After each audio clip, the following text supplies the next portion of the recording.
இது பைபிளில் எழுதப்பட்டுள்ள உலகின் ஆரம்ப கதையின் அழகான விளக்கம். தேவன் உலகத்தையும் மனிதனையும் எப்படி உருவாக்கினார் என்பதை பார்க்கலாம். ஆதியில் வானமும் பூமியும் உருவாகவில்லை. அப்போது தேவன் வானத்தையும் பூமியையும் படைத்தார். பூமி வெறுமையாக வடிவமில்லாமல் இருந்தது. இருட்டு எங்கும் பறந்திருந்தது. அதனால் தேவன் வெளிச்சத்தை உருவாக்கினார்.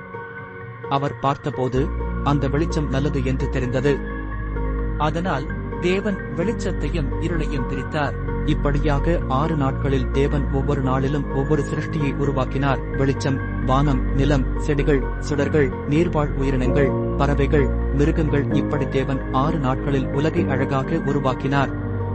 பிறகு தேவன் மிகவும் சிறப்பு வாய்ந்த ஒன்றை செய்தார். அதாவது மனிதனை உருவாக்கினார். தேவனாகிய கர்த்தர் மனுஷனை பூமியின் மண்ணினாலே உருவாக்கி ஜீவசுவாசத்தை அவன் நாசியிலே ஊதினார். மனுஷன் ஜீவாத்துமாவானான் மற்றும் மனுஷனை தமது சாயலாக உருவாக்கினார். அவனுக்கு ஆதாம் என்று பெயர் வைத்தார். மனுஷனுக்கு பூமியில் உள்ள எல்லா உயிரினங்களையும் ஆளும் அதிகாரம் கொடுத்தார். பின்பு தேவன் ஏதேன் என்னும் தோட்டத்தை உருவாக்கி ஆதாமை அதில் வைத்தார். அங்குள்ள நன்மை தீமை அறியத்தக்க விருட்சம் எனும் மரத்தின் கனியை மட்டும் சாப்பிடக்கூடாது என்று கட்டளையிட்டார். அப்படியே ஆதாம் சகலவித நாட்டு மிருகங்களுக்கும் ஆகாயத்து பறவைகளுக்கும் சகலவித காட்டு மிருகங்களுக்கும் பேரிட்டான். ஆதாமுக்கு ஏற்ற துணை இன்னும் காணப்படவில்லை. அப்பொழுது தேவனாகிய கர்த்தர் ஆதாமுக்கு அயர்ந்த நித்திரையை வரப்பண்ணினார். அவன் நித்திரையடைந்தான்.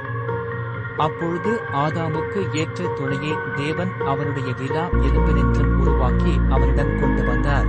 அப்பொழுது ஆதாம், இவள் என் எலும்பில் எலும்பும் என் மாம்சத்தில் மாம்சமுமாயிருக்கிறாள். இவள் மனுஷனில் எடுக்கப்பட்டபடியினால் மனுஷி எனப்படுவாள் என்றான்.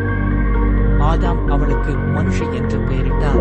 இந்த கதையில் நம்மை படைத்த தேவனின் அற்புத திட்டத்தை நாமெல்லாம் புரிந்து கொள்கிறோம். உலகம், இயற்கை, மனிதன் அனைவரும் தேவனின் கரங்களில் இருந்து உருவான அற்புதங்கள். அதற்காக நாம் இந்த பூமியையும் மற்ற உயிரினங்களையும் ஒருவரையொருவர் மதித்து நேசிக்க வேண்டும். நாமும் தேவனின் உருவில் உருவானவர்கள் என்பதையும் நாம் நினைவில் வைத்துக் கொள்வோம்.